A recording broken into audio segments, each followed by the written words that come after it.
Mababayaran ba nun kung anong kasalanan ko? Natatakot ako sa karma. May naniniwala pa pala sa karma ngayon. Tingin mo kung totoo ang karma bakit may mga masasama pa rin tao sa mundo?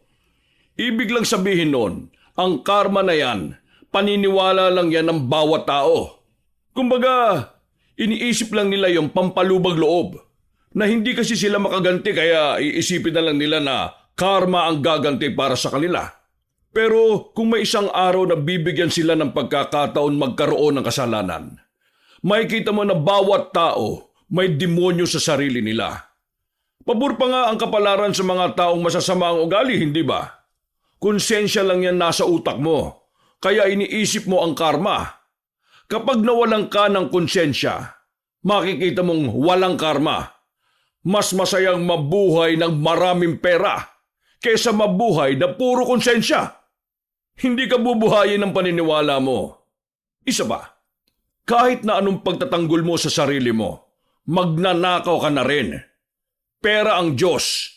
Kaya hanggat may pera kang mananakaw sa mga tao, ikaw ang sasambahin ng nakararami. Kaya wag mo kong paandaran ng kaartihan mo. Ito ang mga istorya ni Lola Telang.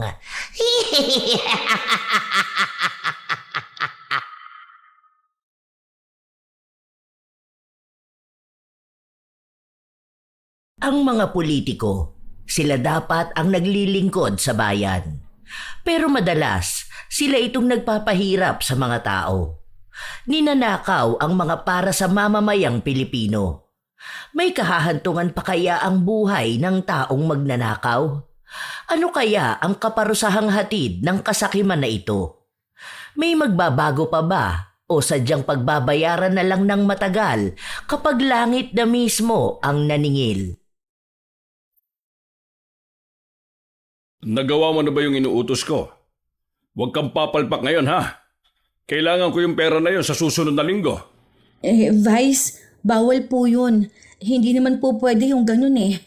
Ayaw ni Mayor. Hindi kita tinatanong kung pwede ba o hindi. Inuutusan kitang gawin kung ano ang gusto ko. May taong mag-aasikaso niyan sa taas. Nagawa na namin ang paraan kahit na hindi makita ni Mayor. Huwag ka lang tatanga-tanga. Hindi katulad nung ginawa mo last time, na muntikan ka pang kumanta. Sinasabi ko sa iyo kapag nagkahulian dito, damay ka pa rin. Dahil may pera kang nakuha. Nakinabang ka na dito. Ay, siya. Bilisan mo dyan. Aalis pa tayo mamayang gabi. Ayoko ng stress. Bakit ka kakabahan? Kinakabahan po talaga ako. Paano kung may audit? Hindi naman ikaw ang humaharap, di ba? Sa kasalayo nitong probinsya natin, tingin mo ba may mag-o-audit pa rito? Ikaw, tatanungin ko. Kailangan ba ng anak mo ng pera? Opo. O, yun naman pala Kung gusto mong magtagal dito, makisabay ka na lang. Hindi ka bubuhayin ng pakikipaglaban mo ng patas. Nasa pwesto ka na. Nasa harapan mo na ang magandang buhay. Bakit kailangan mo pa makisabay sa mga mahihirap na tao? Kung nahihirapan sila, hayaan mo sila. Kasalanan nila kung bakit mahirap sila. Napahawak na lang ako ng mahigpit sa sobrang inabot sa akin ni Vice Mayor. Inaamin kong ilang beses na akong gumawa ng mali, pero hindi ko pa rin kayang talikuran. Bago ang lahat, magandang araw po Lola Telang at sa lahat ng taga-subaybay ng channel. Magtatago na lang po ako sa pangalang Elise. Itong kwento ko po ay naganap noong 2005.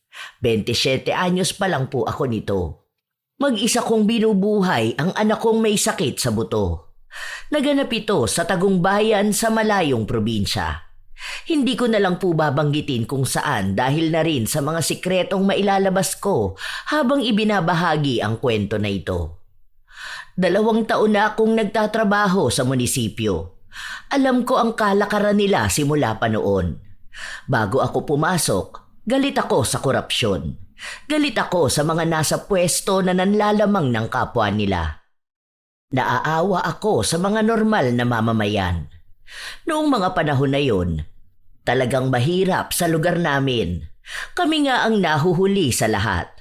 Habang ang ibang bayan nakakakuha ng mas magandang serbisyo, ang sa amin, paulit-ulit lang ang nauupo. Sila-silang pamilya lang. Maayos ang mayor namin pero hindi ang mga tao niyang gamay na ang pagtatago ng korupsyon. Ang madalas na naguutos sa akin ay si Vice Mayor. Hindi ko siya dapat sinusunod pero nung nangailangan ng pera ang anak ko, tinulungan niya ako. Akala ko nung una pagkukusa yon. Hindi pala. Ginamit niya ang utang na loob na yon para mapasunod ako sa mga plano nila. Gusto kong umatras noon pero hindi ko na nagawa dahil sa takot. Pinagbantaan niya ang pamilya ko, lalo na ang anak ko. Sinabi niya rin na kapag nagkahulihan, mas ako pa ang mananagot kaysa sa kanila. Alam ko na pwede ako magsumbong kay Mayor, pero paano naman ang mga taong hawak niya? Wala akong tiwala sa kahit na sino. Kahit na lumantad ako, wala namang ibang makakaalam nun. Mabilis lang kaming patayin. Sabi nga ni Vice Mayor, mas mura pa ang buhay naming pamilya kaysa sa ginagastos niya sa pangkain. Alam ko yun dahil madali lang sa kanila ang pumatay ng ordinaryong tao. Nagpatuloy ako sa pagbibigay ng serbisyo sa kanya hanggang sa nagkaroon siya ng bagong utos sa akin. Di ba meron yung mga high-end na laptop? Gusto ko, gumawa ka ng report na nagre-request ng high-end laptop. Ako nang bahala sa mga susunod. Pipirma rin po ba ako? Malamang. Sino ba dapat? Di ba ikaw ang maghahanap ng papers para sa budget approval? Alam mo na yan, ha? Dating gawin yan. Basta ako na ang gagawa ng paraan dyan sa iba. May pagkukuhaan naman ng mga laptop. Hindi mo na sagot yon. Ganun po talaga ang presyo na ilalagay ko. Hindi ba masyadong mahal? Tapos ang dami pa nito, wala pa sa kalahati ang kailangan natin. Kino-question mo ba ako? Mas alam ko tong ginagawa ko. Inuutusan lang kita. Hindi ako humihingi ng opinion mo. Kung ano ang sinabi ko, yon ang gagawin mo. Ano akala mo sa akin? Magnanakaw ng barya? Anong gagawin ko sa kakapiranggot na pera, ha? Di ba po malaki naman ang sahod nyo kumpara sa amin o sa mga normal na tao? Paano po tayo magkakaroon ng magandang gobyerno kung hindi natitigil ang korupsyon? Sinong may kailangan ng magandang gobyerno kung nasa pwesto ka na? Yung pinagsasasabi mo, pangarap lang yan ng mga taong walang pagsusumikap sa buhay. Tandaan mo normal na gawain na to. Hindi ka pa pinapanganak, ginagawa na to ng mga nasa pwesto. Alam na to ng lahat. Masanay ka na sa kapangyarihan natin nito. O masanay ka sa pagiging mahirap. Bakit ba ang dami mong arte, ha?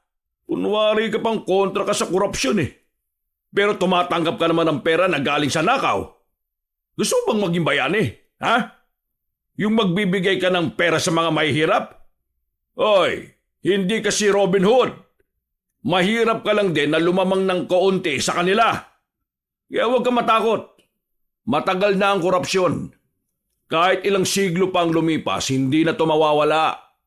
Umiikot na sa buhay ng mga Pilipino ang nakawan na ito.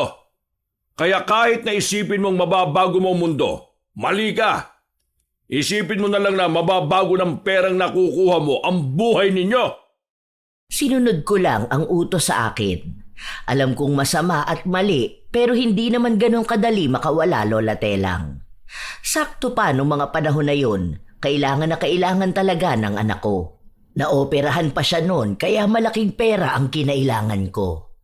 Para akong palubog ng palubog sa kasalanan pero hindi ako makaahon dahil kailangan namin ng pera. Tapos yung tatay ko pa, may sakit noon kaya kailangan ng gamutan. Ang mahal-mahal pa ng gamot niya. Sa aming magkakapatid, ako lang ang may kakayahan. Nagpapaaral pa ako ng 4 na kapatid, kaya may isa pang trabaho na ibinigay sa akin si Vice Mayor. Kahit nasa labas na kami o kaya'y walang pasok sa munisipyo, kasama niya pa rin ako. Isang Sabado, may tumawag sa akin. Nakausap mo na si Ricky? Anong sabi niya? Wala pa po. Nakausap ko siya kahapon pero hindi ko alam kung anong oras kami aalis mamaya. Anong hindi mo alam? Hindi pwedeng hindi mo alam. Ikaw ang may alam ng schedule niya, di ba? Sa'yo niya binibigay yung pera. Hindi ko po hawak yung pera ni Vice. Iba yung pinapagawa niya sa akin ngayon. Saka, nasabi ko naman sa'yo na ibang tao ang kikitain niya ngayon, hindi ba? Kayo ni Vice ang mag-usap tungkol sa transaction niyo. Labas naman na ako dyan. Anong labas ka na? Hindi yung pwede.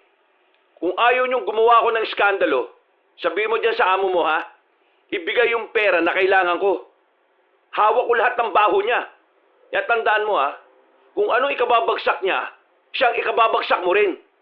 Kaya huwag mo akong hintayin na magalit. Hindi na ako nakapagsalita pa dahil pinatayan na niya ako ng tawag. Kaya sinubukan kong tawagan si Vice pero hindi siya sumasagot. Alam kong wala siya sa bahay nila at puyat yon kagabi. Hindi rin naman ako pwedeng basta makialam sa buhay niya. Problemado na ako dahil sa pagbabanta na yon, kaya lumabas ako ng bahay kung saan nakita ko ang kaibigan kong nagsasampay. Okay ka lang ba? Ang diin naman ang pagkakapindot mo dyan sa cellphone mo. Hindi. Tungkol lang to sa trabaho.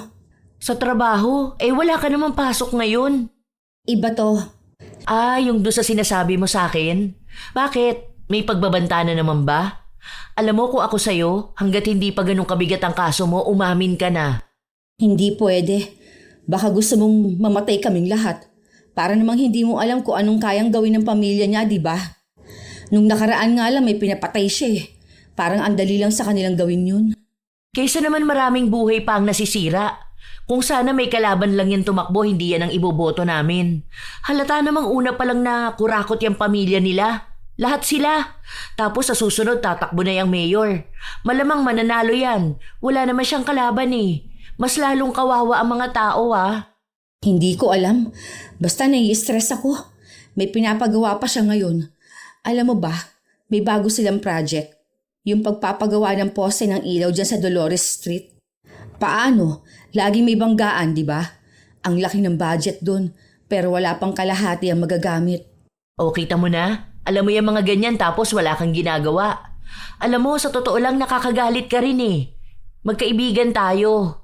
Alam ko lahat ng pangangailangan mo pero hindi ka ba nakukonsensya sa pinaggagawa mo? Tinatanggap mo pa yung pera na ninakaw sa mga tao? Wala ka rin pagkakaiba sa kanila. Huy, hinaan mo naman ang boses mo. Baka marinig ka ni tatay. Ano naman kung marinig ako ng tatay mo? Nagpapakatotoo lang ako rito. Dahil alam ko naman na alam mo rin kung ano yung ginagawa mo. Kung mali na, huwag ka na magstay dyan.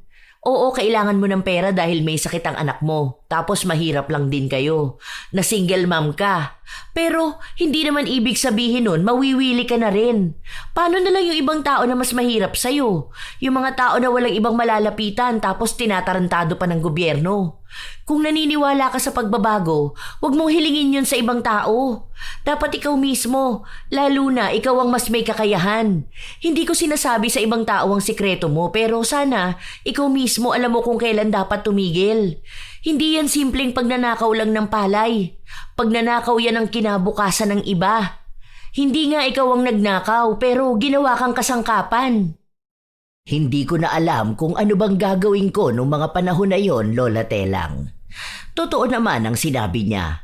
Masama akong tao, pero bakit sa tuwing nagbabalak akong huminto, wala akong nagiging pagpipilian? Ilang araw pa ulit ng pagbabalik sa trabaho, naging kasabwat ako sa lahat. Basta tandaan mo yung mga pangalan doon sa listahan na binigay ko sa'yo. Alam naman na yan ni Vince kapag binigay mo yung list. Maghintay ka lang kasi iaabot niya sa'yo yung cheque. Hindi po ba yan delikado kapag tinanong ako? Andyan pa naman po si Mayor. Alam niyo naman yun. Kapag nalaman niya yan, yari tayo. Mas delikado yan kapag tatanga-tanga ka. Kaya ayusin mo kung anong trabaho mo, ha? Paano kung lumabas yung list ng ghost employee? Tapos yung sa seminar na pina-approve ko, pero hindi naman mga totoong tao yung nasa list.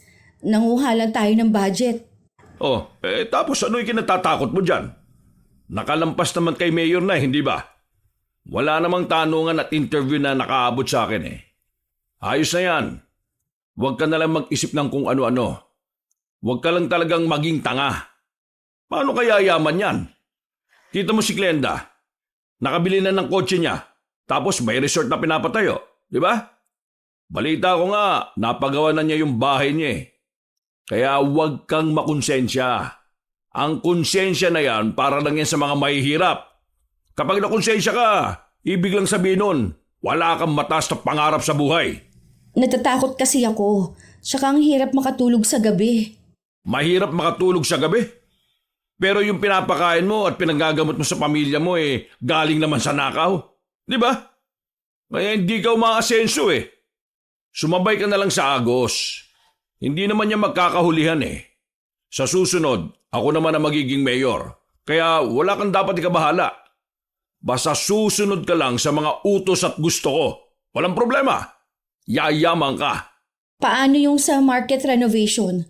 Naipadala na kay Mayor yon at subject for approval na. Kaso ang tagal pa nun, hindi pa rin naibabalik sa amin. Kinakabahan na ako. Kasi nung nakaraan pinatawag si Sir Tom eh. Baka mamaya alam nyo na. Si Tom pala ang pinatawag. Alam na niyang gagawin doon. Laki ng makukuha niya kapag natuloy yon. Sa kanya rin naman kukuha ng gamit eh. Dagdag pa yun sa pagpatong ng presyo. Hindi ka na mahirapan nun. Saka huwag ka mag-alala. Kung magkanong usapan natin, yun ang makukuha mo. Para magduda ka pa sa akin eh. Si Rodel pala, tawag ng tawag sa akin. Hayaan mo siya. Nakapag-usap na kami. Sa susunod na linggo, ikaw na ang pupunta sa kanya para magdala ng pera. Hinihintay ko lang yung cheque para dun sa agricultural program. Pero ako nang bahala dyan. Kasado na ang budget niyan. Hinihintay na lang ang pera. Sige na, gawin mo na kung anong inuutos ko sa'yo. Tapos bumalik ka rito. Iniisip ko na lang noon na kailangan ko ng pera. Marami sa mga kasamahan ko ang sanay na sa ganito. Minsan nga may sarili silang paraan ng korupsyon. Kahit na hindi nagawa ni Vice o ng ibang politiko. May sarili silang galawan na magdadagdag ng pera nila. Basta hindi lang halata, makakakuha sila ng pera. Minsan, depende pa yon kung anong hawak nila. Kapag sa paaralan, mas marami silang nakukuha dahil may mga pamigay dapat sa mga estudyante na tinitipid nila. Isa sa hinihintay nilang lahat kapag may kalamidad. Mas malaking pera yon, mas madali. Kaya madalas tipid na tipid ang naibibigay sa mga taong nasalanta ng kalamidad. Sila lang ang masaya kapag ganun. Dahil madalas sila ang hindi apektado dahil sa matitibay nilang mga bahay. Isang gabi, dumiretso muna ako sa bahay ni na Vice bago ako umuwi. May hawak akong 2 sobre na pera ang laman. Kapag nag-text sa'yo si Rodel, ang sabi mo sa kanya, kalahati mo nang may bibigay mo ha. Tapos after ng project para sa market renovation ng kalahati pa. Huwag ka mo siya magmadali. Tapos ito, iyon na to. Bahala ka kung paano mo uubusin yung pera na yan. Kumain kayo sa labas, bumili ka ng sasakyan. O kaya magpaayos ka ng bahay ninyo. Doon mo na lang ibaling ang konsensya na nararamdaman mo. Mababayaran ba nun kung anong kasalanan ko? Natatakot ako sa karma. May naniniwala pa pala sa karma ngayon. Tingin mo kung totoo ang karma, bakit may mga masasama pa rin tao sa mundo? Ibig lang sabihin nun, ang karma na yan, paniniwala lang yan ng bawat tao. Kumbaga, iniisip lang nila yon pampalubag loob. Na hindi kasi sila makaganti kaya iisipin na lang nila na karma ang gaganti para sa kanila. Pero kung may isang araw na bibigyan sila ng pagkakataon magkaroon ng kasalanan, makikita mo na bawat tao may demonyo sa sarili nila. Pabor pa nga yung kapalaran sa mga taong masasamang ugali, hindi ba? Konsensya lang yung nasa utak mo, kaya iniisip mo ang karma. Kapag nawalan ka ng konsensya, makikita mong walang karma. Mas masayang mabuhay ng maraming pera kaysa mabuhay na puro konsensya. Hindi ka bubuhayin ng paniniwala mo. Isa pa, kahit na anong pagtatanggol mo sa sarili mo, magnanakaw ka na rin. Pera ang Diyos. Kaya hanggat may pera kang mananakaw sa mga tao, ikaw ang sasambahin ng nakararami. Kaya huwag mo akong paandaran ng kaartehan mo ha. Naniniwala rin ako sa karma. Alam ko na mali itong ginagawa ko. Kapag nagawa kong makalaya sa ganito, hindi na ako uulit. Sa ngayon, takot pa ako dahil mas makapangyarihan kayo sa akin. Pero alam ko at naniniwala ako na matatapos din to. Alam mo, hindi naman kita pinipilit eh. Pwede ka mag-resign. Pwede kitang palitan ng ganun lang kadali. Sa dami ng tao na gustong makakuha ng ganyang trabaho. Ang sabihin mo, gusto mo rin kasi to dahil may pakinabang ka. Huwag mo nang lokohin ang sarili mo. Gusto mo to. Alam natin pareho na gusto mo yung pera na nakukuha mo. Ikaw lang ang naniniwala na ayaw mo at wala kang choice. Palagi kang may choice. Kaya nga pinipili mo magstay, hindi ba? Kasi kung tutusin unang alok ko pa lang sa'yo, tumigil ka na. Pero katulad ka rin naming sakim sa pera. Kaya huwag ka nang magmalinis. Hindi ako bakakibo sa sinabi niya. Dahil totoo rin naman yon, Lola Telang. Kailangan ko ng pera kaya hindi na ako makaalis sa sitwasyon ko. Ito yung mabilis na paraan. At dahil kailangan ko nga ito, hindi ako tumigil. Nag-iipon din ako kasi malaki na ang binibigay sa aking pera. Doon lang din ako parang natakot na baka kapag nawala sa akin yung ganito, hindi ko na alam kung anong ipanggagastos ko sa pamilya ko. Lumabas din ang ilan sa mga paninira kay Vice Mayor. Lumabas yung ibang mga proyekto na hindi niya ginawa o mga proyekto na hindi natapos. Nagkaroon ng problema nun. Ang akala ko nga mahuhuli din yung ginagawa namin sa pagdagdag ng presyo sa mga dapat bilhin. Pero magaling si Vice Mayor at yung mga kasama niya. Gobernador ng lugar namin ang tatay niya habang nasa ibang katungkulan din ang mga kapatid niya. Nasa pamilya talaga sila ng politiko. Pamilya ng korap. Malaki ang impluwensya nila kaya hindi siya natatakot. Lumipas ang ilan pang linggo at buwan, balik na naman kami sa dati naming gawain. Natama nga siya, nasanay na rin ako. Inaamin ko naman ang pagkakamali ko na yon, Lola Telang. Nakikita ko yung mga mahihirap na lalong naghihirap. Kaya ayaw kong matulad sa kanila. Ayaw kong maranasan ng anak ko yung may sakit siya tapos wala pa kaming makain. Kaya nilunok ko na lang lahat ng sinasabing masama sa akin ng kaibigan ko. Yung list ng equipment, naipasa mo na ba? Hindi pa po. Bali may dinagdag pa doon yung sa sinabi nyo. Bakit hindi nyo pa ipasa? Baka mamaya niyan masama na naman sa investigasyon yan. Ang tanga-tanga mo naman. Lagi nalang mali ang pinaggagawa mo eh. Nakaka-stress ka. Ang sabi nyo sa akin na sa Lunes na lang yung ipapasa eh. Kaya hindi ko pa maibigay. Ang sabi ko dapat sa Lunes na ipasa na lahat. Hindi ko sinabi na isahan lang. Ayusin mo yan ha. May meeting pa ako bukas kay Mrs. Chavez. Bakit? Di ba yun yung pinaalis ni Mayor? Dahil gustong magtayo ng pasugalan? Bakit mo ako tinatanong? Ikaw bang nasa posisyon ko? Gawin mo yung pinagagawa ko. Tapos, sa susunod na linggo, birthday ko. Gusto ko yung katulad last year. Advance celebration to ha? Alam mo na ang gagawin? Sila pa rin? Malamang bago. Ako ang pipili. Wala kang kwentang pumili eh. O sige na, umalis ka na sa harapan ko. Tinagalit mo lang ako eh. Baka pasabugin ko pa yung bungo mo. Hindi na ako nakipagtalo sa kanya. Ginawa ko na lang kung ano ang utos niya. Basta nung panahon na yon, ang alam ko lang, basta may pera akong nakukuha sa kanya. Mula sa pera lang din na ninakaw niya sa taong bayan. Nagbabalak talaga akong makaipon para makaalis na rin kami doon at magne-negosyo na lang ako. Ipon galing sa nakaw.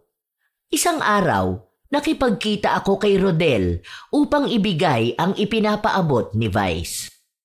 Huwag ka na pang text sa akin. Ayos na yan ha. Baka manggulo ka pa niyan kay Vice. Buo na yung pera mo. Ano? Imbitado ba ako? Ewan ko. Hindi ko pa alam kung sino yung mga pupunta. Alam mo, hindi ko alam kung tanga ka kasi. Lagi ka nalang walang alam eh. Malamang, si Vice ang may desisyon sa lahat. Hindi ko naman hawak kung anong iniisip niya eh.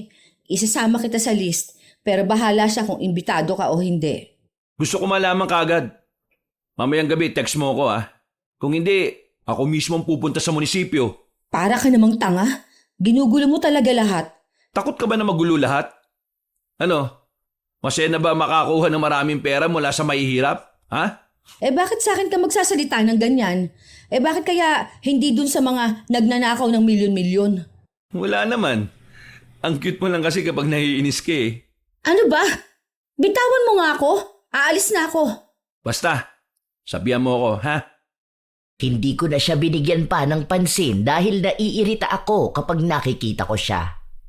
Ilang araw pa ang lumipas, patuloy pa rin ang trabaho ko.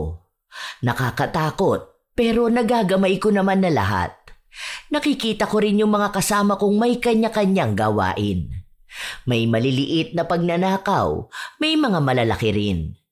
Isang hapon, matapos namin umuwi galing ospital, nakita ko ang kaibigan ko. Naglakad siya palapit sa akin. Akala ko ba itutuloy yung pagpapalagay ng ilaw dyan? Hanggang ngayon wala pa rin. Naglabas na raw ng budget dun ah. May ilaw naman na inilagay. May ilaw? Yun na pala yun? Yung mabilis mapundi tapos bilang lang sa daliri? Ni hindi pa maliwanagan yung daan. Mas malakas pa ang flashlight. Yun na ba yung milyong project ng amo mo? Magkano komisyon mo dun? Siguro sapat pambili niyang kakarag-karag na motor? May project naman na ginawa. Okay na rin siguro yan. Ay wow! So ang gusto niyo niyan, magtiis kami para sa ganyan. Malaking pasalamat na pala yung pagtitipid sa mga tao. Pero kung magwaldas ng pera, wagas. Para mo namang sinabi ngayon na yan lang ang kayang ibigay sa amin. Dahil ito lang kami. Samantalang ang laki ng tax na binabayaran ng bawat tao. Para saan yun? Pang birthday ng mga nakaupo? Oh, bakit sa akin ka nagsasabi? Ano bang kinalaman ko dyan? Ako ba si Gov? Ako ba si Mayor? Si Vice? Hindi naman, di ba? Empleyado lang din naman ako. May tax din naman akong binabayaran. Sa halip kasing magreklamo, gumawa na lang ng paraan para makadaan. Isa pa, malinaw naman ang mga mata ninyo, di ba? Hindi naman kayo madadapa dyan. Iba talaga ang nagagawa ng pera sa isang tao. Kinurakot na nila pati ang prinsipyo mo. Hindi ka nakasali bilang simpleng mamamayan dahil katulad ka na rin nilang nagpapakasasa sa pera ng taong bayan. Habang kami, pilit yung pinagtitiis sa bagay na kulang naman talaga. Hindi na to usapin kapag maiksi ang kumot, matutong mamaluktot eh. Kaya maiksi ang kumot dahil kinukuha ng mga korap na opisyal ang kalahati. Katulad ka na rin nila. Magnanakaw ka na rin. Tinanggap ko ang sinabi niya dahil alam ko naman yon sa sarili ko. Hindi ko naman itatanggi na nakakasilaw ang pera. Simula nun, hindi na kami nagpansinan pa ng kaibigan ko. Minsan nagpaparinig siya sa akin pero hindi ko pinapansin. Isang araw, walang pasok noon dahil holiday. Nagpunta ako sa bahay ni na Vice para ibigay ang listahan na hinihingi niya sa akin. Malapit na ang kaarawan niya kaya ako na naman ang gusto niyang mag-asikaso noon. Malaking pera ang ibibigay niya sa akin. Sakto sa kailangan ng kapatid kong pera dahil luluwas siya ng Maynila. Doon niya balak mag-aral ng kolehiyo. Para sa akin, kaya ko naman yon dahil nga malaki na ang nakukuha kong pera kumpara noong una. May iba pa akong trabaho kay Vice. Sa personal na buhay naman niya yon. Nag-text ako kaso walang signal ang Sun. Kaya pumunta na lang ako rito. Ang sabi ni Rodel, gusto niya pumunta. Sige, pwede naman. Ito na ba yon? Maayos to, sigurado ka? Ayoko ma-stress sa birthday ko, ha? Maayos yan. Pero baka late na ako makapunta doon kasi ihahatid ko pa sa terminal yung kapatid ko eh. Hindi pwede. Pumunta ka ng tamang oras. Ihatid mo ng mas maagang kapatid mo, saka ka bumalik. O sige na, umalis ka na. Pinapasakit mo na naman ang ulo ko eh. Dami-dami mong reklamo dyan. Hindi na ako kumibo dahil wala rin naman akong magagawa kung yon ang desisyon niya. Mabilis lang ding lumipas ang araw hanggang sa dumating na ang araw ng kaarawan ni Vice. Nagpunta ako ron kasama ang mga bisitang gusto niya. 4 na lalaki kasama si Rodel. Ano, namiss mo ba ako, baby? Hay, nakaka-stress talaga sa buhay. Sabi ko sa iyo, magpunta ka ng Sabado, hindi ba? Nagsabi akong pupunta ako, di ba? Kaso naman, nandun yung asawa mo. Pinapalayas ko na nga yun eh. Ang sabi ko, pumunta na muna ng ibang bansa. doon na lang ka ako magpalahi. At ako, ayoko talaga ng babae. Uy, ang sasarap naman ng tatlong to. Eto ang gusto ko. Paano ba yan? Kaya mo kahit na 4 kami? Aba, ako ba talagang hinahamon mo, ha? Tingin mo ba aatrasan ko tong ganito? Sige na, Elise. Doon ka na muna sa labas. Huwag kang gagawa ng ingay, ha? Nako, sinasabi ko talaga sa'yo, hindi ka makakatanggap ng pera sa akin. Baby, kumukulot yung noo mo. Basta yung pangako mo sa akin, ha? Magkano pera ba yung hinihingi ko sa'yo? Gusto kong bumili ng bagong sasakyan, eh. Akong bahala dyan. Kahit na anong gusto mo. Pero, saka ng sasakyan. Ako na munang sakyan mo ngayon. Ay, yan ang gusto ko. Agresibo. Isinarado ko na lang ang pinto. Iniwan ko si Vice kasama ang 4 niyang lalaki. Yung iba niyang mga bantay, nasa tapat lang ng pinto.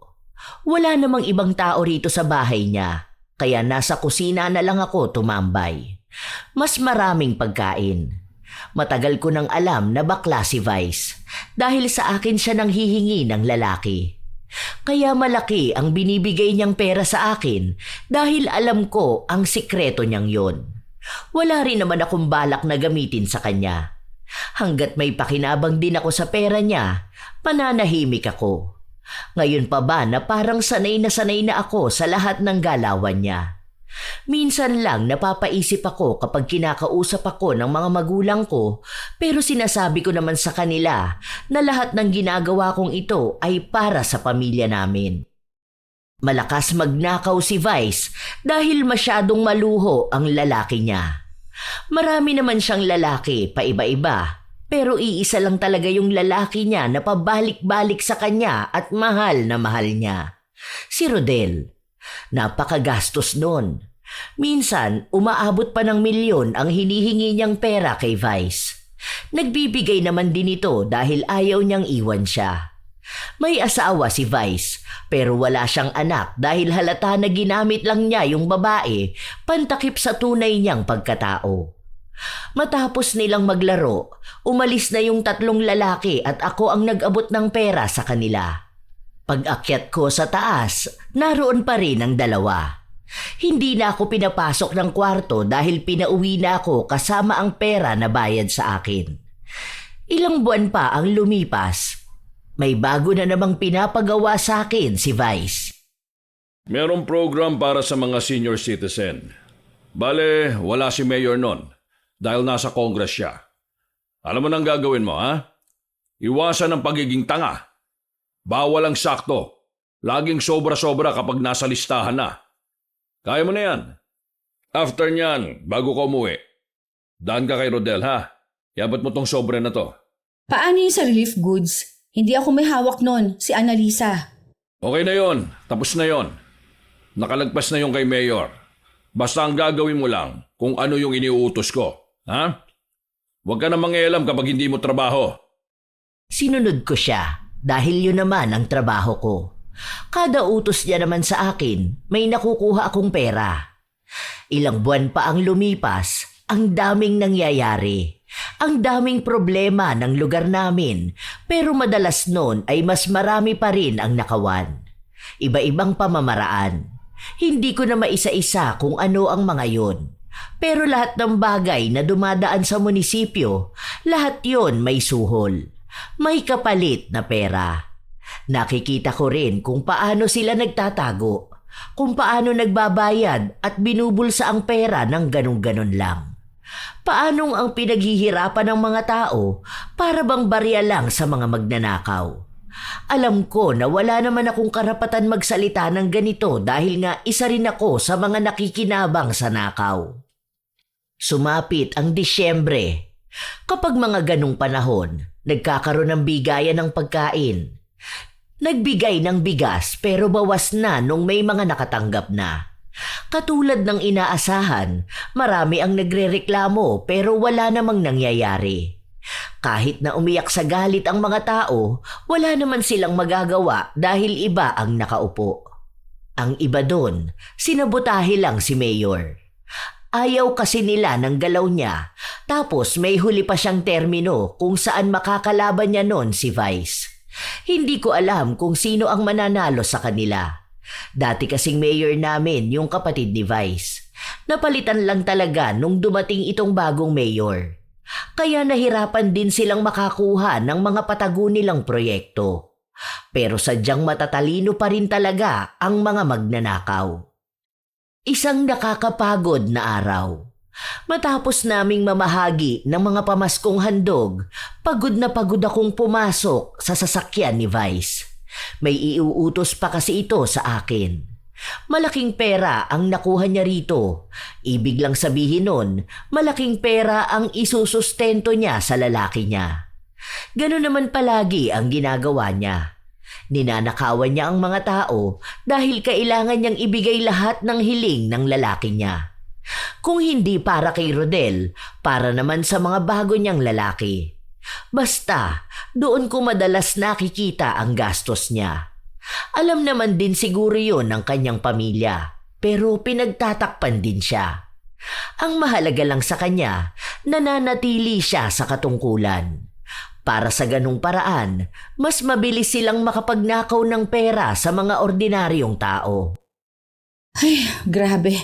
Sumakit naman ang balakang at likod ko. Ang dami nating ginawa ngayong araw. Ang daming tao. Gabi ka na lang pumunta kay Rodel. Ako na lang magsasabi sa kanya.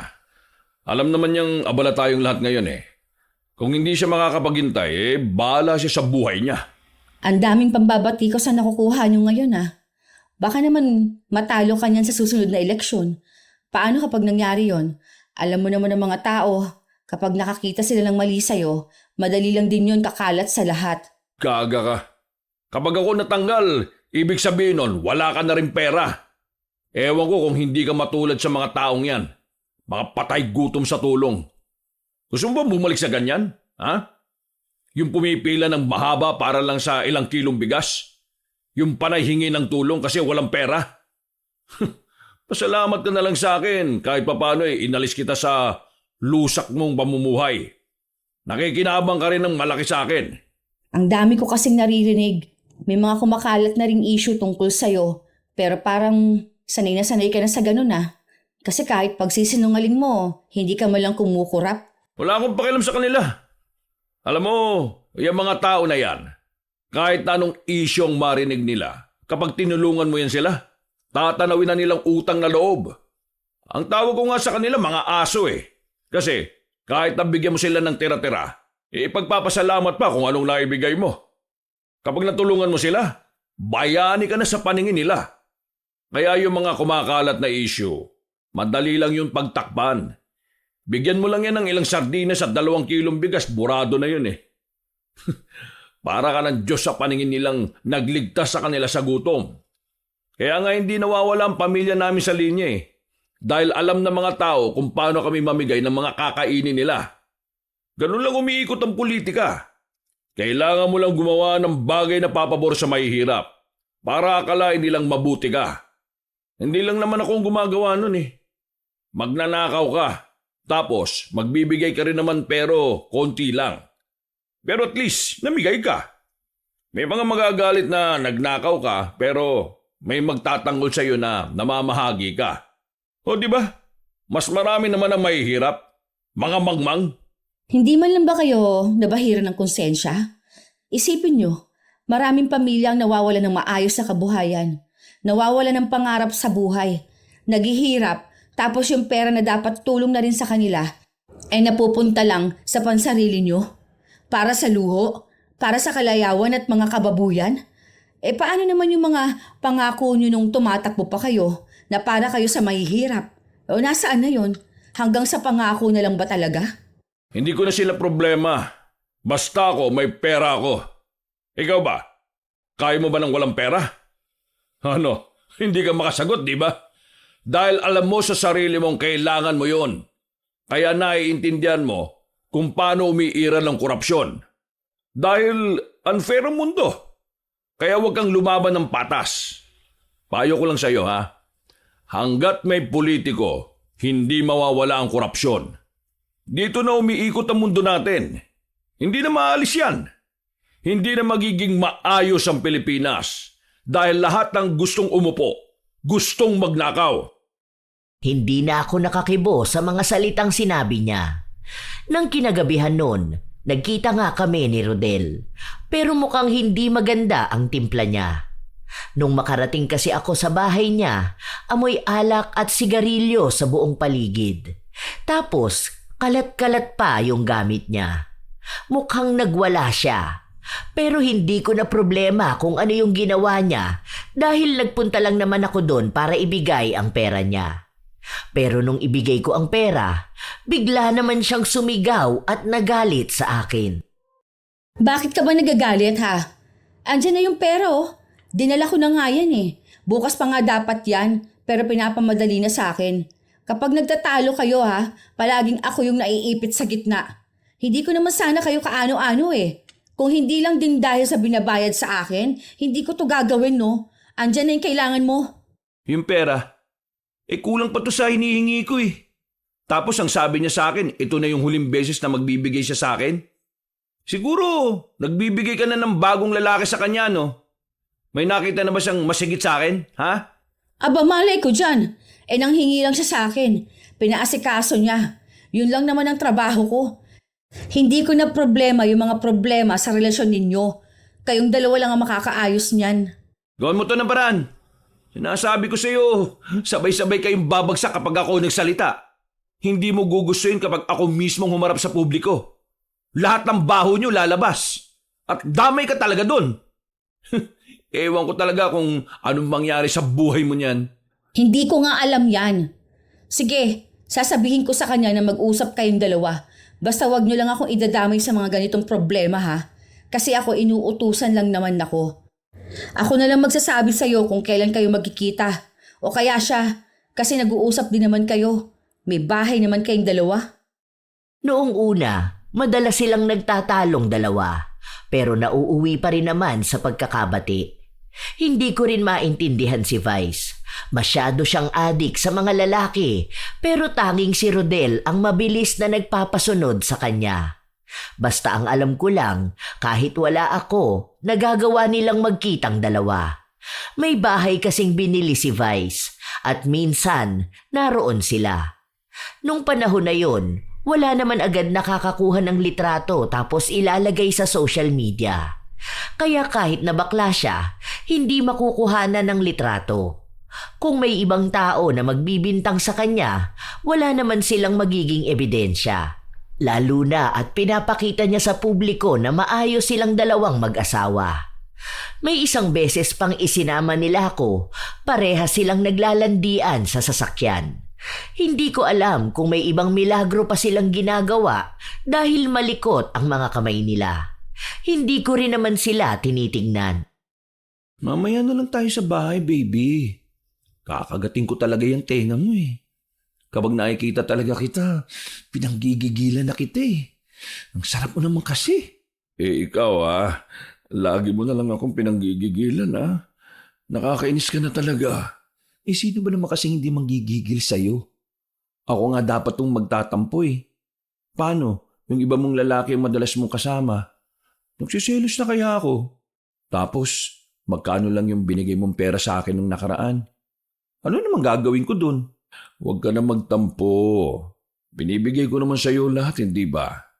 Sige, kapag naaprubahan yung isa kong ghost project, magpupunta tayo sa ibang bansa. Masarap dun kapag malamig, di ba?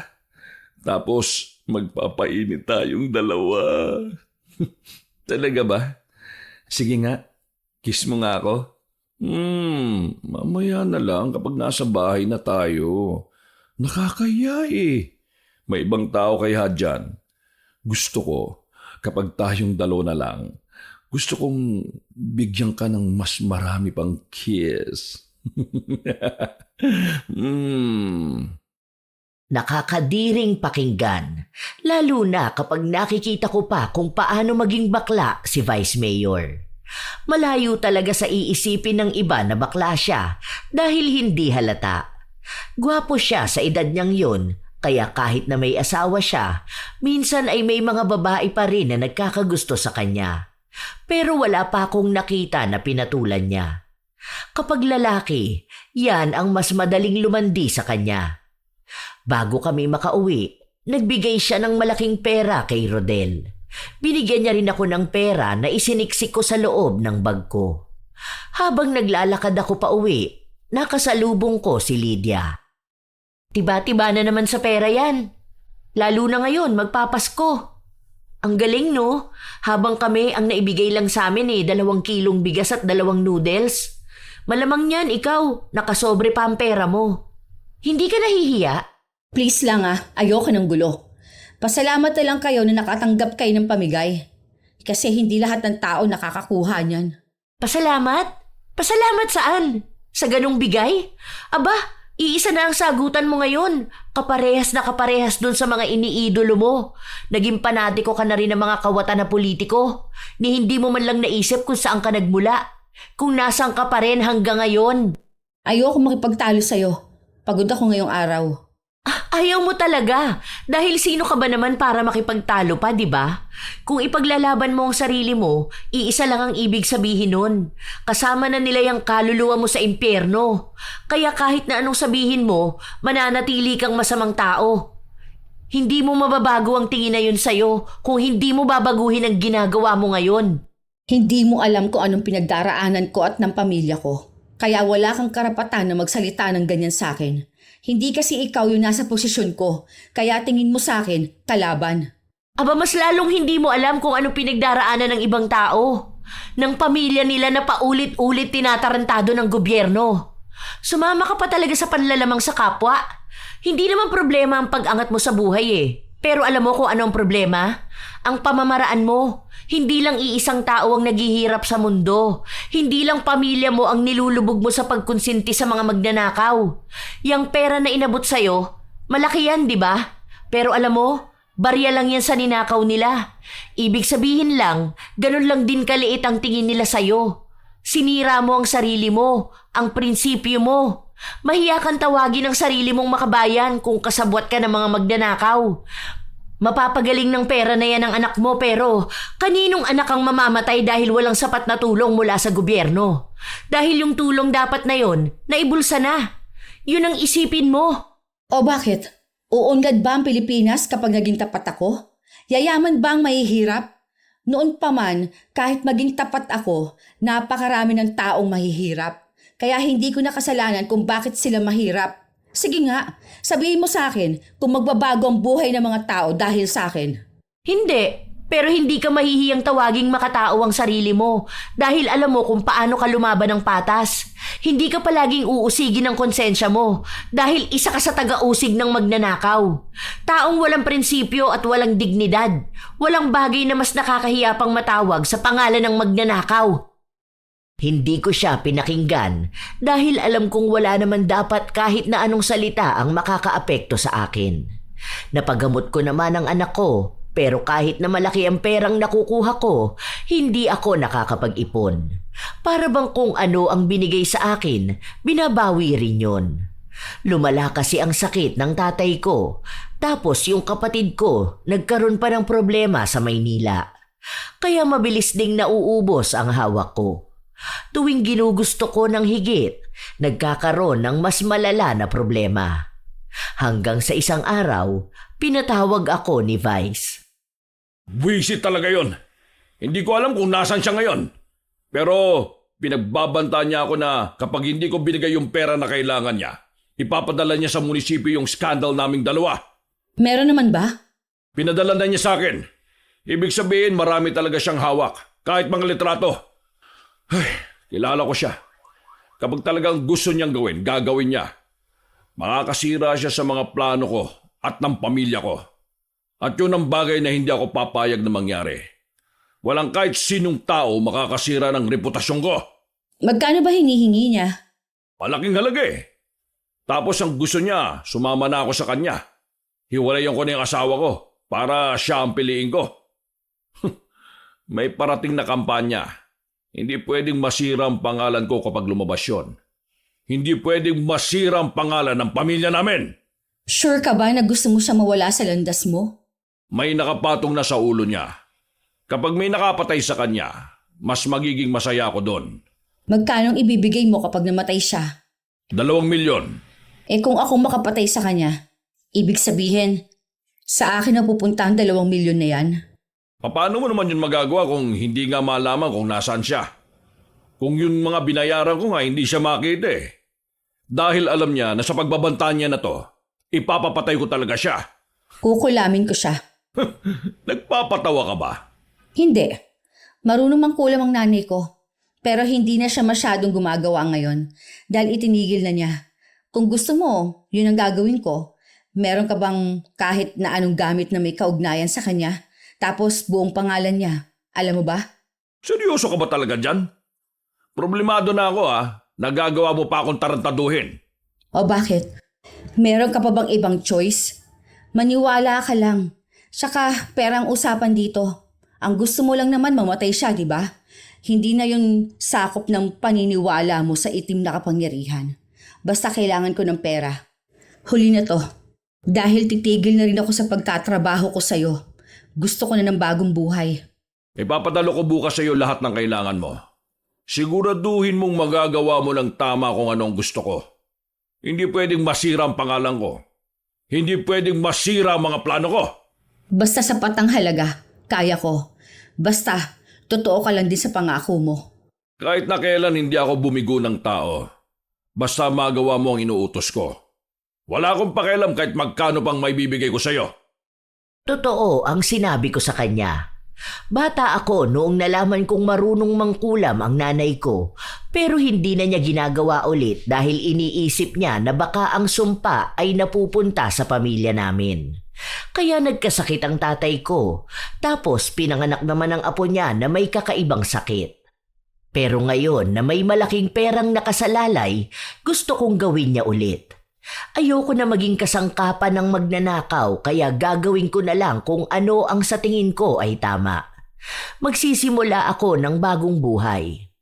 Noong una, hindi ko makumbinsi ang nanay ko dahil ayaw niyang balikan kung ano ang iniwan na niya.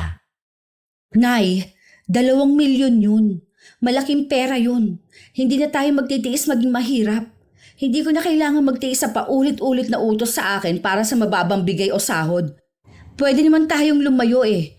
Lumuwas tayo ng Maynila para sa bagong buhay. Mapapagamot natin dun si tatay pati ang anak ko. Magtatayo tayo ng negosyo para mapalago natin ang pera.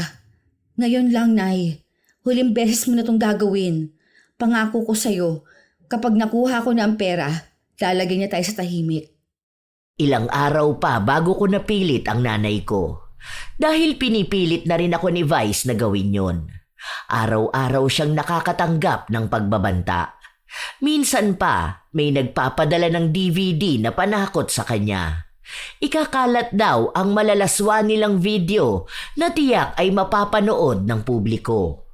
Kaya tinaasa niya ang ibibigay niya sa akin. Ginawa niyang 3 milyon basta masigurado ko lang na mamamatay sa kulam si Rodel. Wala na akong pagpipilian. Gusto kong makuha ang pera kahit pa maging masamang tao na ako. Kaya talagang kinumbinsi ko ang nanay ko para din sa kanila ang ginagawa kong ito. Nay, sige na po. Kung gusto niyo talaga matulungan ng pamilya natin, pumayag na kayo. Hindi naman ito makakaapekto ng malaki sa atin eh. Sige na po, tulungan niyo naman ako. Kung marunong lang akong mangkulam ako na mismong gagawa niyan. Maawa ka na, Nay. Pangako ko sa'yo, huling beses mo na talaga itong gagawin.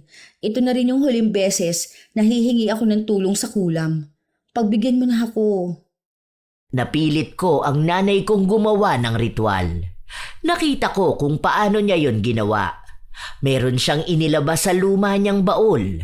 May isang kulay pulang manika.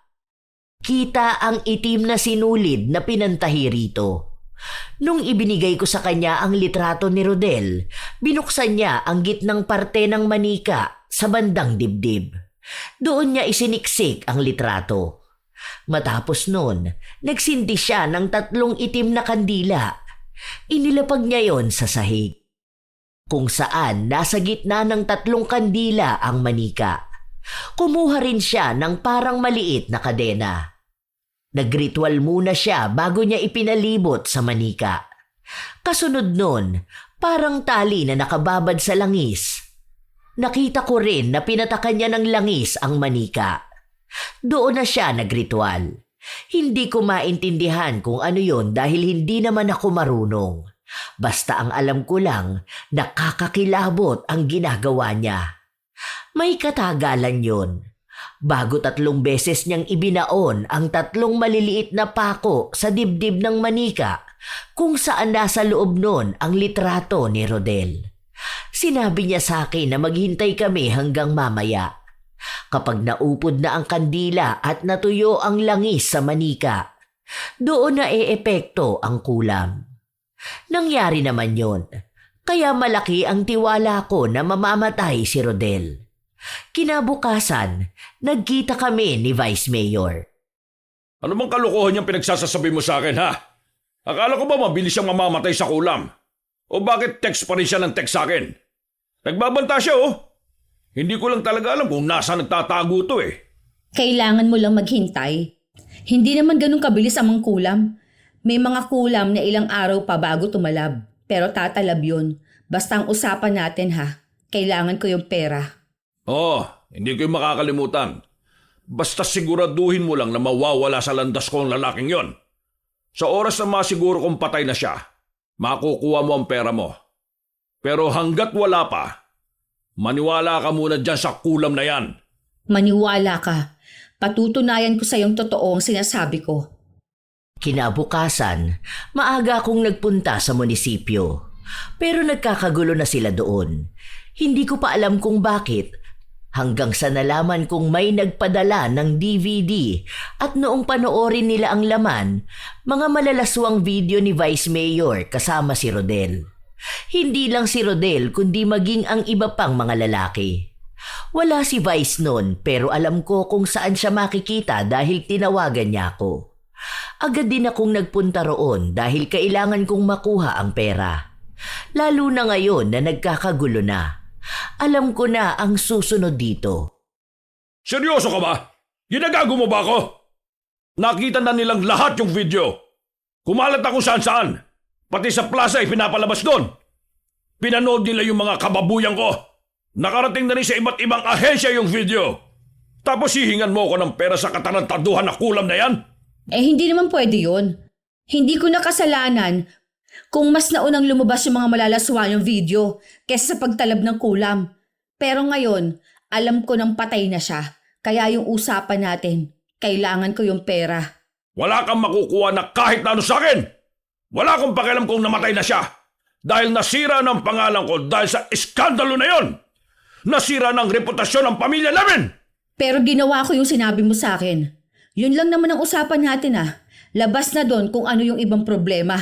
Kaya gusto ko siyang ipapatay dahil ayaw kong kumalat yung hawak niya. Pero huli na. Naikalat na niya. Kaya wala na akong pakialam sa buhay niya. Dahil sira na yung buhay ko. Ang tanga-tanga mo kasi. Bakit ang tagal mong kumilos, ha? Naghintay ka pang may kalat niya bago mo patayin. Tanga! Hindi ko naman alam. Yung pera, kailangan ko yon. Kapag hindi mo binigay sa akin, isusumbong kita. Sasabihin ko sa kanila lahat ng pagnanakaw na ginawa mo. May listahan ako. Hawak kong lahat yon. Pati lahat ng mga napag-usapan natin. Hindi lang yon. Marami din akong alam tungkol sa'yo. Kaya kung hindi mo ibibigay ang pera na napag-usapan natin, wala akong choice kundi ituro ka at lahat ng mga nagawa mo. Tinatakot mo rin ba ako? Tingin mo ba matatakot pa ako ngayon? Kapag lumabas ang pagnanakaw ko, lalabas din doon ang pangalan mo.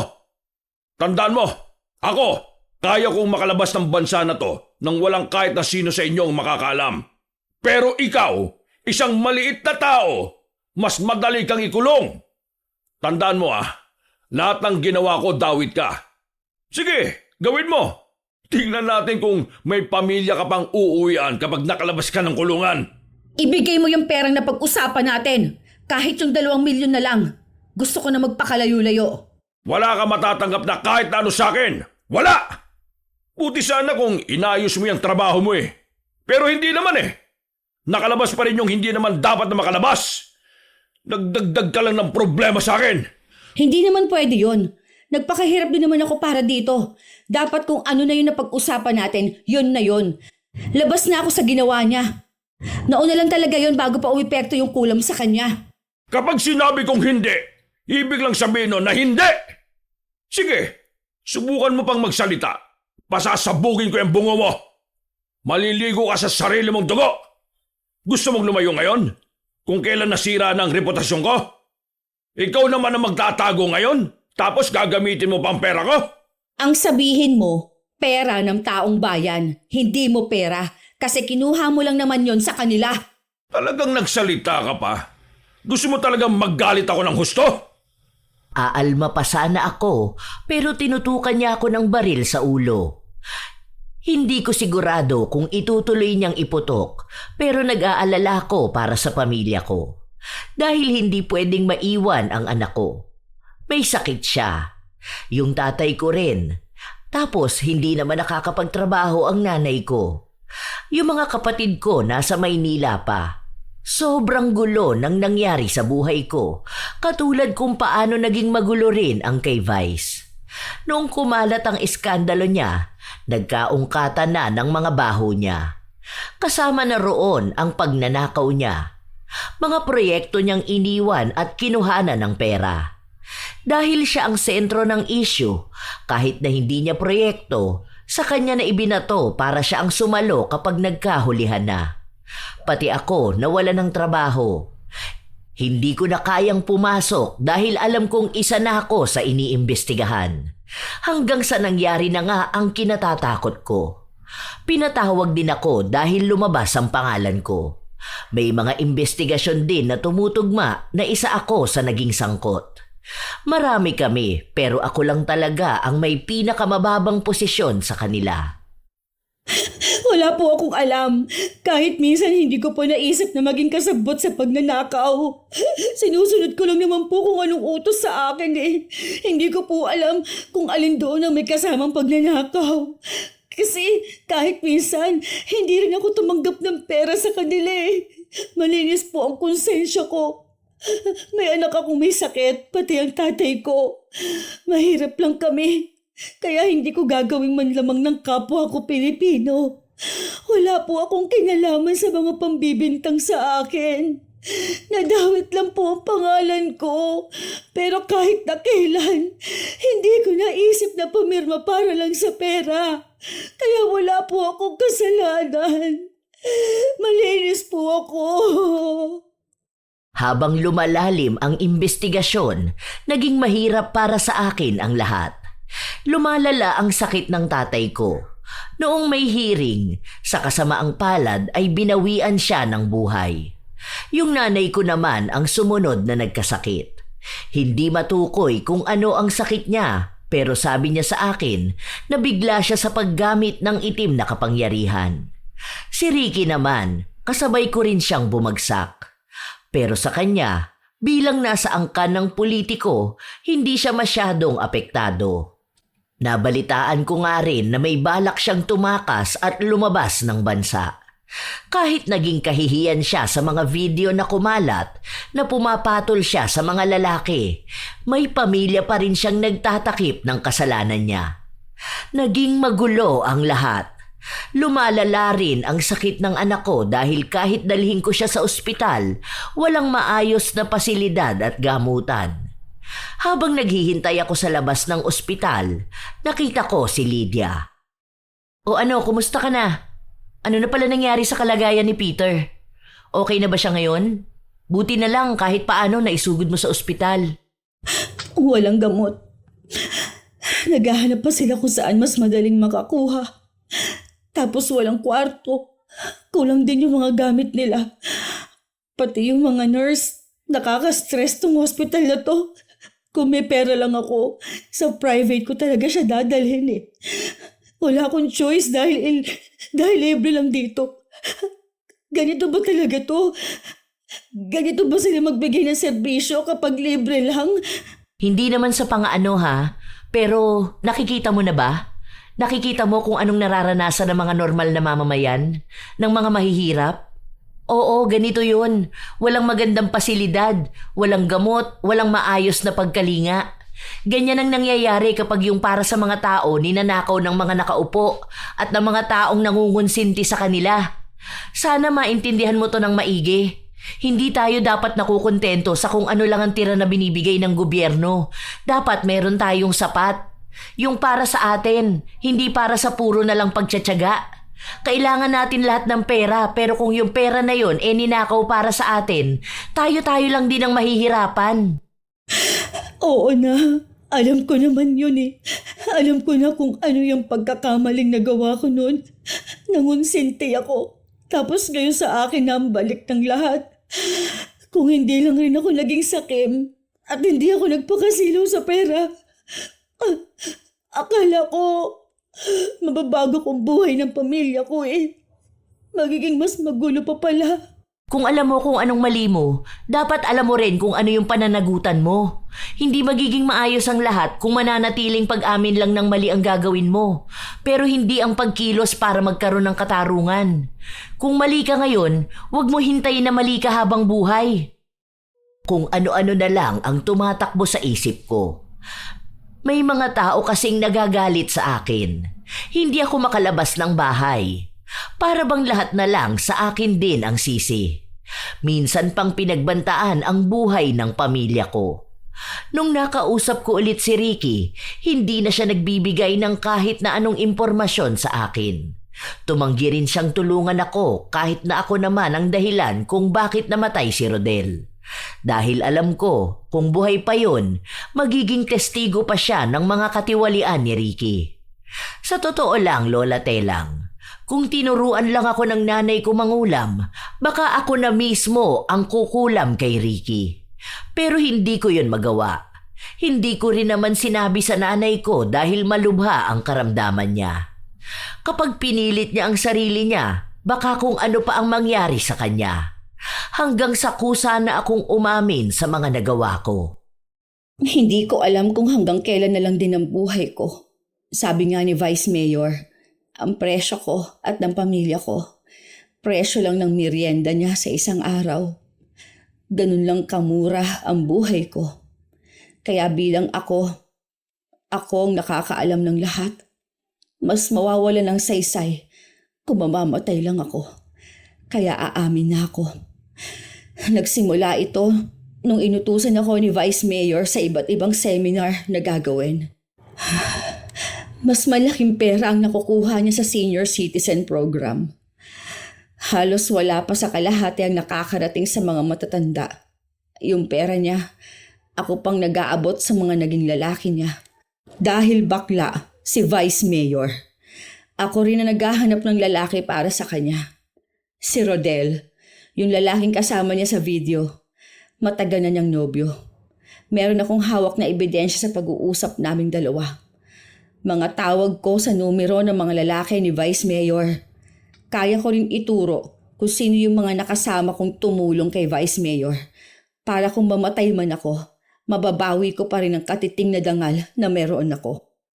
Natatakot ako para sa buhay ko at sa pamilya ko, pero wala na akong magagawa. Kahit naman hindi ako magsalita, madali lang akong mapapatahimik. Lalong nagkagulo nung umamin ako. Sakto pa noon na naharang ang sinasakyan ni Vice Mayor dahil balak niyang tumakas. Naglabasan ang maraming ebidensya laban sa pagnanakaw niya. Galit na galit siya sa akin dahil sa pinatunayan kong bakla siya. Lumabas din naman yung mga naging lalaki niya. Kaya hindi lang siya ang nasira nung panahon na yon, maging ang pamilya niya. Nakulong kami, pero nakiusap ako noon sa ibang ahensya ng gobyerno para sa pamilya ko, lalo na sa anak ko. Hindi naman nila pinabayaan ang hiling ko. Hindi ko na nga alam kung ano pang ibang nangyari, pero ang nabalitaan ko na lang, kasama rin si Vice Mayor na nakulong. Isang araw, may bumisita sa akin. Akala ko nga kapatid ko, pero alam ko malayo sila at sinabi ko na wag silang dadalaw sa akin. Dahil baka kung ano pa ang mangyari sa kanila. Oh, ikaw pala yan. Bakit napadalaw ka bigla? Kumusta ka na? Ano nang nangyari dun sa atin?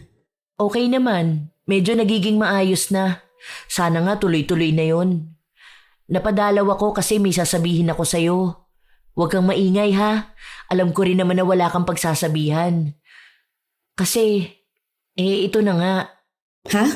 Tungkol saan ba? Ewan ko kung totoo ha. Pero kasi yung kakilala ko, sabi niya kinukulam daw nila ngayon si Vice Mayor. Ay, dating Vice. Nasa kulungan pa rin siya, di ba? Alam mo naman special treatment siya. Kahit naman sabihin natin na nakulong na yun, alam mo naman ang ganap kapag mayaman, di ba? Parang pampalubag loob lang yung kulong-kulong sa mga kurakot, pero masaya naman ang buhay nila sa loob ng kulungan. Ayun na nga. Kilala mo si Ate Inday? Yung doon sa may tindahan ng pandesal? Yung anak niya nagtatrabaho doon sa kulungan. Kita niya kung paano i-baby yung animal na kurakot na yun. Tapos ayun, parang pinakulam ata. Kasi nananakit ngayon yung tagiliran. Tapos hindi naman ata magamot-gamot. Sa kanya lang ako kumukuha ng chika. Galit na galit nga raw sila. Kasi kahit nasa kulungan na, feeling pa rin si bakla. Dapat doon mas malala pa na parusa no? Mas maganda na yon, kulam. Para mas matagal niya ring paghirapan kung ano bang pinaggagawa niyang mali. Saka sana nga wala na maging kurakot. Sana rin lahat na magnanakaw na politiko, pwede nating kulamin isa-isa. Kapag ako nakalabas, mag-aaral akong maging mangkukulam. Lahat sila niyan, kukulamin ko talaga.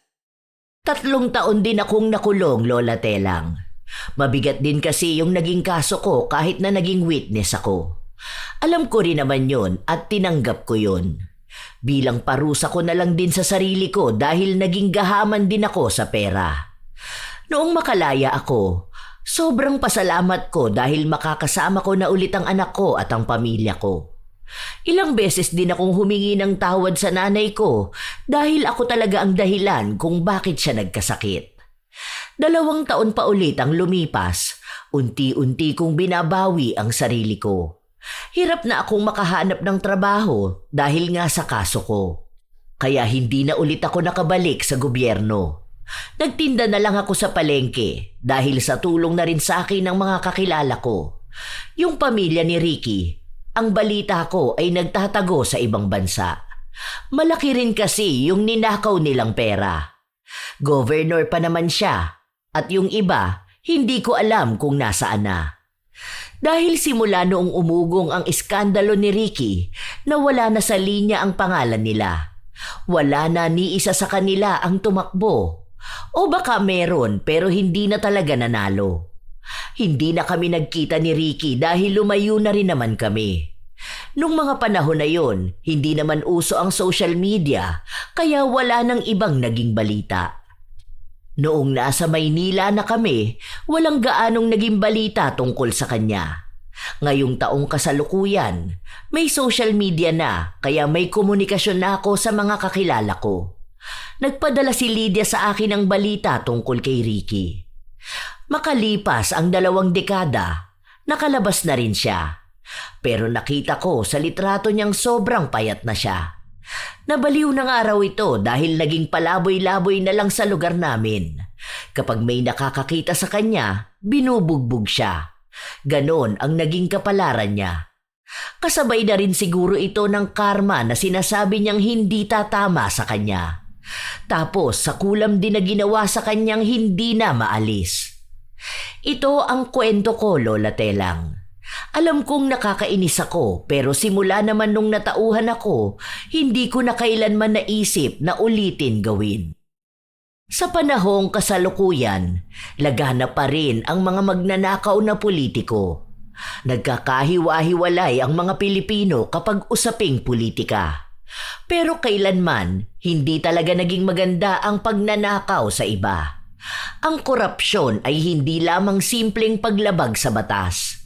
Ito ay isang malalim na kasamaan na sumisira sa tiwala, integridad at pagkakaisa ng isang lipunan.